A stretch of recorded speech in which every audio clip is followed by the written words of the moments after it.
എല്ലാ ഭാര്യമാരോടുമാണ് പറയുന്നത്, പ്രത്യേകിച്ച് പ്രേമിച്ച് വിവാഹം കഴിച്ച ആളുകൾ. പ്രേമിക്കുന്ന സമയത്ത് നിങ്ങളുടെ ചെലവുകൾ മുഴുവൻ നോക്കിയിരുന്ന നിങ്ങളുടെ ഉപ്പയായിരുന്നു. അവന് മുത്തേ പൊന്നെ പാലെ തേനെ എന്ന് വിളിച്ചാൽ മതിയായിരുന്നു. പക്ഷേ ഇന്ന് അവൻ നിന്റെ ഭാരം കൂടി ചുമക്കുകയാണ്. ചിലപ്പോൾ അവന്റെ അടുത്ത് നിന്നെ മുത്തേ പൊന്നെ പാലെ എന്ന് വിളിക്കാൻ ചിലപ്പോൾ അവനെ കൊണ്ട് കഴിഞ്ഞു എന്ന് വരില്ല. കുടുംബത്തിന്റെ ഭാരം മുഴുവനും അവന്റെ ചുമത്തിലാണ്.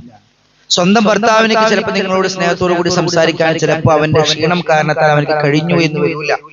പക്ഷെ എങ്കിലും ഒരു സുഖത്തിന് വേണ്ടി കൊണ്ട് മറ്റുള്ള ആളുകളുടെ അടുത്തേക്ക് പോകുമ്പോൾ പിന്നീട് നിങ്ങൾക്ക് ജീവിതകാലം മുഴുവൻ നിങ്ങളുടെ കൂടെ ഉണ്ടാകുമെന്ന ഭർത്താവ് പോലും ചിലപ്പോൾ നിങ്ങളുടെ കൂടെ ഉണ്ടായി എന്നറിയില്ല. ഭർത്താവിന് ചിലപ്പോൾ സ്നേഹമില്ലായിരിക്കാം, പക്ഷേ കാമുകന് നിങ്ങളുടെ ശരീരം മതി എന്ന് മനസ്സിലാക്കിക്കൊണ്ട് എല്ലാ ആളുകളും നല്ല രൂപത്തിൽ ജീവിക്കാനുള്ള തൗഫീഖ് അല്ലാഹു സുബ്ഹാനഹു വ തആല എല്ലാ ആളുകൾക്കും നൽകി അനുഗ്രഹിക്കുമാറാകട്ടെ. അസ്സലാമു അലൈക്കും വറഹ്മത്തുള്ളാഹി തആല വബറകാതുഹു.